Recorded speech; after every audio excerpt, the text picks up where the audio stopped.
are listening to The Subtle Forces. I am your host, Anja, not Anja. And it looks like we have a new review of the podcast from Nerdfoo.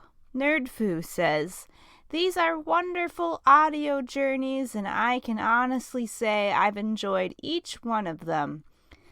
Though the topics and interviews are wildly variable, they all feel connected by the undercurrent of Anja's authentic voice and unique narrative style. And I love the frogs." Thank you, Nerdfoo.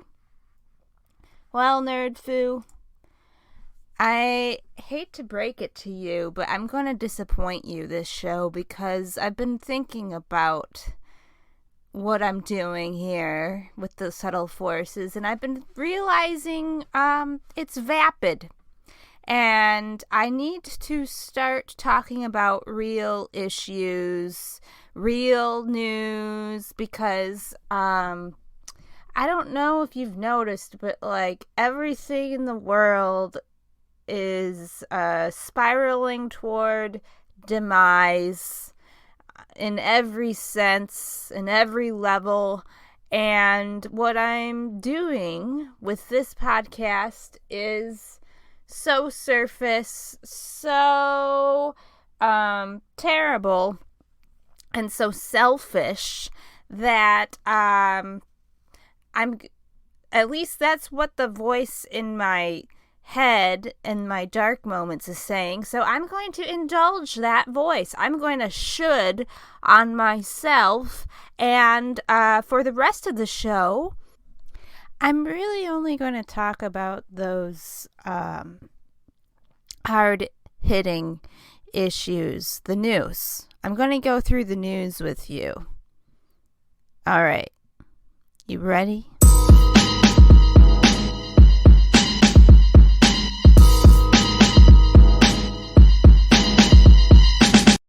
I didn't know this because I live in a bubble and I ignore the news generally, but apparently, the stuff that they make these disposable face masks out of, polypropylene, is really bad for the environment.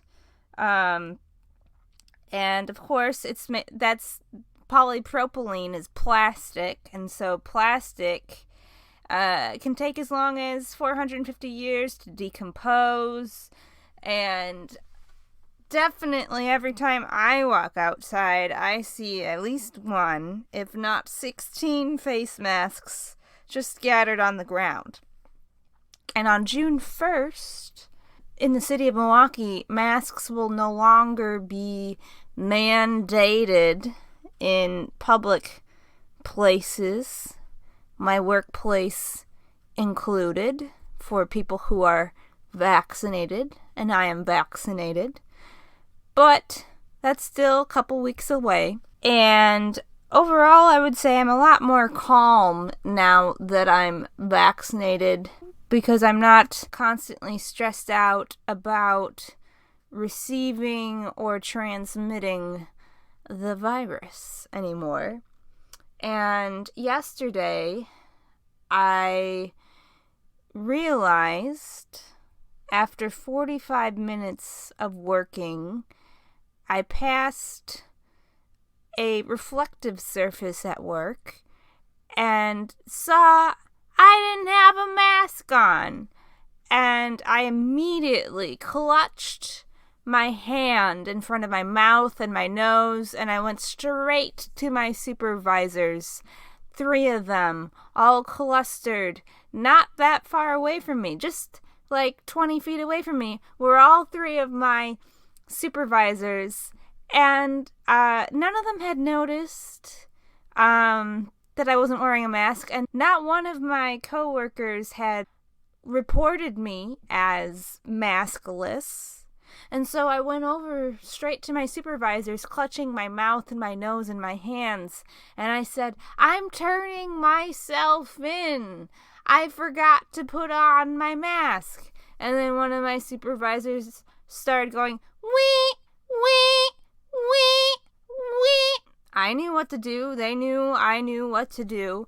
And I went back to the break room and I put on one of these disposable masks that take as long as 450 years to decompose, that also happen to contain really toxic things that you don't want getting into the environment and moving around in the gullets of fish and animals and the earth. But that's just what's happening. But anyways, I put one of these on and I went about my business. Suddenly things started to make sense because just moments before, maskless and unaware, I had talked with a coworker because I needed 2 of an item and they were offering 1. And I said, no, I need 2. Thank you. And I had a smile and a really pleasant disposition when I said it. And I felt, for the first time ever, a very warm reception when my coworker handed me my 2 items that I needed. And I felt like I had been seen for once in a way I hadn't experienced in a long time, perhaps an entire pandemic. And then I realized, of course, oh, my coworker saw my face smiling. That's why it felt like I was seen, because I was seen. Yes, on to the next topic.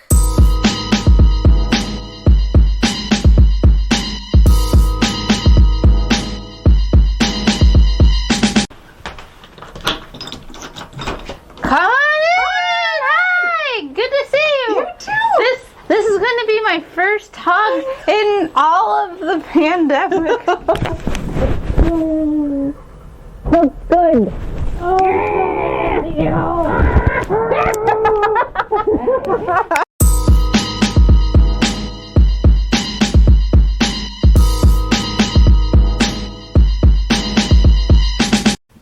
And all of a sudden, I smell like this burning plastic smell.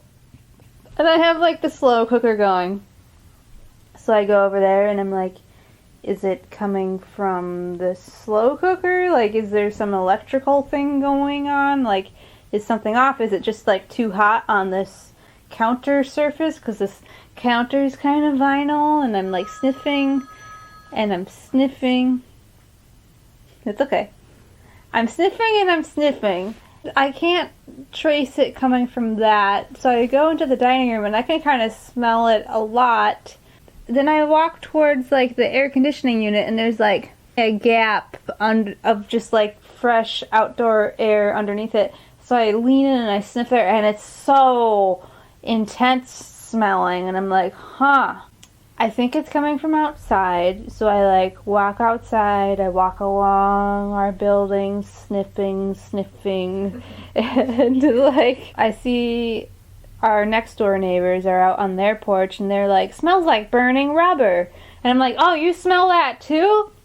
And they're like, yeah, it's coming in from the back, we think. And so like I walk towards the back and I see like all this like smoke billowing out from like this house that's like kitty corner of us, like by the windows, by the roof, and I'm just like, oh my god, like I think one of the houses might be on fire. And then I'm like, wow, this is like a really busy neighborhood. I'm sure like someone else, if there's a fire, has called the fire department. And then I thought, now what if though everyone else is coming to that same conclusion? What if they're all like, someone else will call, I don't have to? Because I don't feel like this is always like the most get to know your neighbor area So I like stop for another second and I think, okay, well, if no one calls and no one's home, like every second that passes by, they could be losing their belongings, their animals. Like, what if no one's home? What if someone is home but is like asleep? Like, you don't know what's going on. So like I asked Blaine, like, what do you think, like, I should like call? And he's like, how do you know it's not just like, you know, someone's grill? I'm like, that is not someone's grill. Like, all of the neighbors are outside asking what is going on. I didn't say grill. Okay, well, all of the neighbors are out. I said like a yard fire. Yeah, okay. All of the neighbors are out, like, talking about burning rubber. There's like smoke. I'm just like, So I like try and call the number that's like just the fire department, and it's like the fire smoke detector number. And I'm like, why doesn't the fire department have their own number? Because like from what I understand, if you call 911, paramedics, like the police, right, like the whole 9 yards come. And I just wanted the fire department, and they don't have like a clear number for you just to call. So I called 911, emergency, and I'm like, oh boy, because like I've had it happen before where like I thought I smelled smoke in my apartment back when I was like 23 or something, and I ended up calling 911, and all these firefighters ended up walking around my apartment sniffing, and they were like, you know, we're the worst people to call if you smell smoke, because none of us have a sense of smell anymore from fighting fires. And then I just felt like all embarrassed from that situation. But so I'm just like, fine, I'll call, because like if I want to go outside and see what's going on, it's gonna take me at least 2 minutes to walk all the way around the block. And it just takes time. And so like I call the fire department, said, I think it's coming out of the roof in the window. They said, you think? I'm like, yeah, that's what it looks like. I mean, I'm not sure, but that's what it looks like. Mm-hmm. And so they're like, we're on it. And like, can you wait in the street and flag us down and show us like which house it is? Oh, no. So then, like, I have to like run out of the house, run all the way around the block, and as I'm running, I can hear them coming. And it sounds like there's like more than one. Yeah. 1, 2, 3, 4, 5 fire trucks come down the street, and like, and by this time every neighbor on 17th Street is like standing on their porch looking like, what's going on? Oh, no. And then I'm like this lady, you know, like probably one of the only white people in the entire neighborhood, like there, and like and then I like try and like subtly motion to the fire truck people, but they're like, walk us to which house it is. I'm already like not feeling good about this, because right before they came, I walked up to the house where the fire was happening, and I just saw someone like relaxed sitting in the backyard with a beer. I'm like, oh no. And then like I'm just like, crap. And like I'm like swearing to myself. I'm shaky. I'm like panicking, because like this is like really like so embarrassing and awful, but like I was just trying to do like the responsible thing and save the day if it needed saving. Not that like that's ever my intention to be a hero or anything, not at all. I just didn't want to do the wrong thing. Like I was afraid I would choose the wrong thing and then someone would be hurt. Sure. So like this like firefighter who looks like he's about 9 feet tall and like, you know, has like a stud earring, and he's beautiful. He looks like he'd be like a firefighter at like a gay like nightclub in New York in the 80s. Like he just looked like really cool. Thomas Finland kind of look, yeah. Oh my god. Got on his shirt. Yeah, he just looked so cool. And I'm just like, this like quavering, like, I'm so embarrassed. I think and then like I point like, here's the house, and like they're like, hey, and then the guy who's just like relaxing himself is like, oh, we got it, it's okay. And then I like that none of them actually came forward to the front yard to be like, oh, that's probably coming because of us or something. Yeah. They knew how big their fire was. Yeah. You know. They were just completely relaxed through this whole thing. Yeah, and so then, like, the fireman walks back to the truck, and, like, everyone is still on their porch, like, waiting for, like, whatever. And, like, I passed one lady who's just, like, watching, and, like, I'm close enough to her, and I'm just like, I'm so embarrassed. And, like, she was like, ah, ha, ha, ha, you know.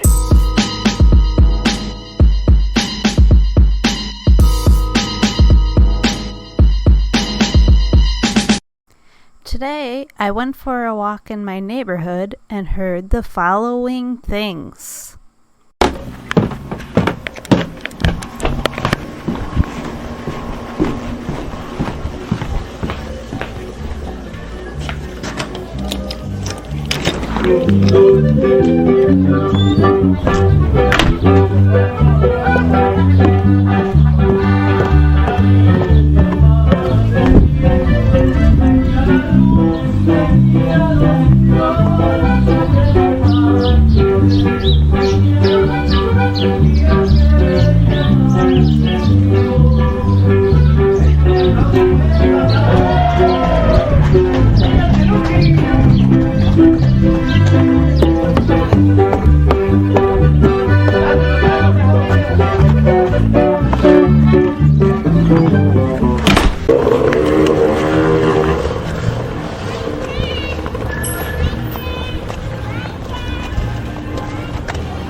Yesterday I had one of those bus rides that should take only a half hour to 45 minutes, but end up taking almost 2 hours. I was walking towards the 80. I was half a block away, and the 80 came. And I couldn't catch it. I missed it. But it happened to be the end of the line where the 80 swoops around and you can catch it if you're fast when it turns around and starts going in the opposite direction, so I start walking really fast.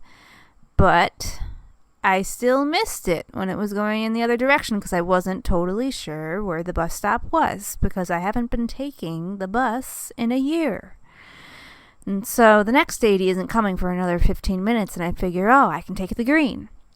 So I walk towards the green, and the bus stop for the green is like 4 or 5 blocks away. So I'm walking and walking. I miss the green. And at this point, I know if I walk back to the 80, I'm going to miss the 80 too. So I just wait for 20 minutes to catch the green. I take the green because I can go to Walgreens on the green, unlike on the 80. So I'm at Walgreens. I get the tincture for putting in my ear because I have a log jam of earwax in my right ear and I can't hear anything and I need something to break it up. So I finally go to Walgreens. I pick up the tincture and then I have to wait for the next green, which is going to be a while. So I take that and then I'm going to transfer to the 52. But for some reason, the 52 is taking an infernal eternity because where I'm picking up the 52 is near the end of the line where it flips around just like the 80 earlier. But the 52 passes us by, and instead of turning around and coming right up, it's gone for like 10, 15 minutes. I don't know what it's doing, if it's just idling, if it's like behind schedule, but I'm waiting forever. And here comes the 52. And by this time, because it's taken so long, there's like 30 people waiting to get on to the 52. And I get on to the 52. And the woman behind me, of course, she's slower. She has her needs. But she has only paper money. So she gets out her coin purse, which takes a while. It's a bit of a production. She gets out a $1 bill and she starts to feed it into the machine, but the machine won't take it, so she flips it and it won't take it that way. And so the bus driver takes it and he tries putting it in and he flips it and he tries one way, he tries the other way. The machine is not taking the $1. She says, "That's okay, I have another $1." Same thing. And then same thing. And then she says, "That's okay, I have another $1." She moves through several dollars. There's 4 full light changes before the bus driver just directs her to a seat. And by this time, another guy on the bus yells out, "Hey, you should use rice paper when you're printing out your counterfeit bills." Which authentically captured how everyone was feeling at that point.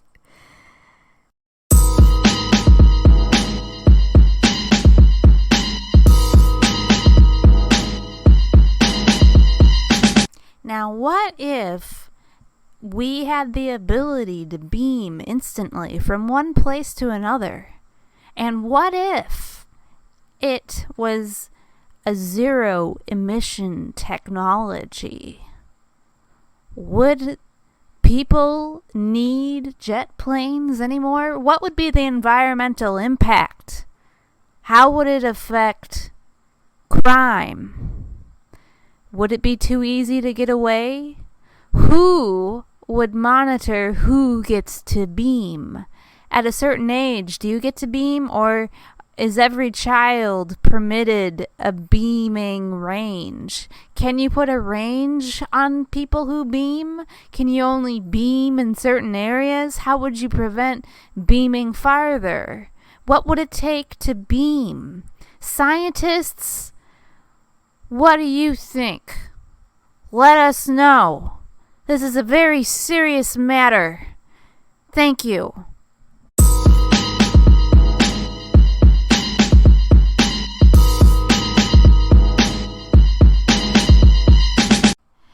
There's been a a creature who's been digging under our porch, leaving a pile of dirt on our pavement that it's been pushing out of the way so that it can live under our porch. So we set up some cinder blocks to try and blockade the hole.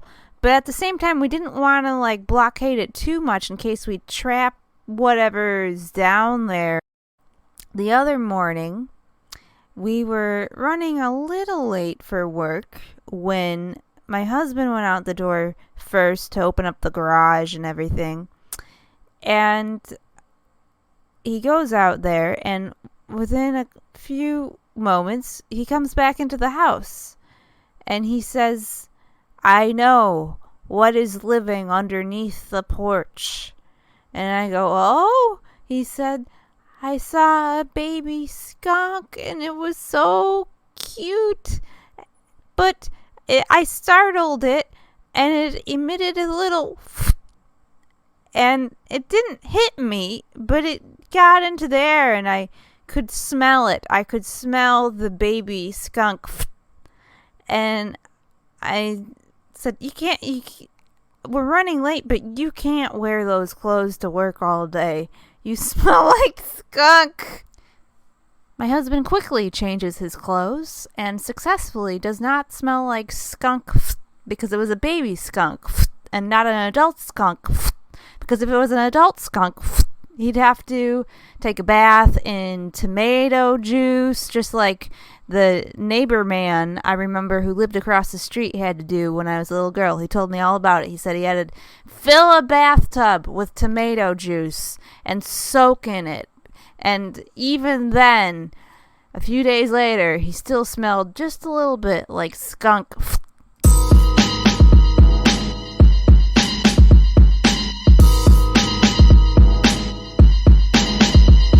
Next time on The Subtle Forces, abstinence. And also, I will be reviewing a CD that was slipped into my mailbox without a note. Today's show is dedicated to Charles Burfell. Thank you to my earwax, the buses, my neighbors, fire trucks, firefighters, Heidi Parkes, tender hug, my supervisors, and